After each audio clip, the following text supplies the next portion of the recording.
If you like our video, click the subscribe button to subscribe to our channel and get easy access to new content.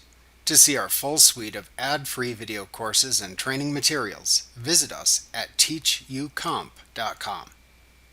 To move selected objects within the Layout Designer window, click and drag the objects from one place to another within the form. To resize a selected object, place your mouse pointer over one of the resizing squares until the mouse pointer turns into a double-pointed arrow.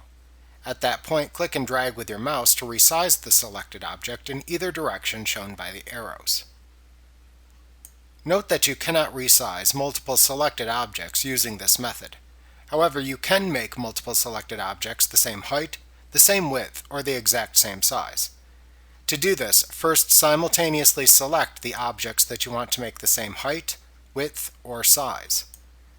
Then click either the Height, Width, or Size buttons within the Make Same Button group in the toolbar at the top of the window. The selected objects will then be the same height, width, or exact same size as the last object selected, depending on which of the three buttons you click. Remember to click the subscribe button to see more of our videos. Get ad-free courses at teachucomp.com.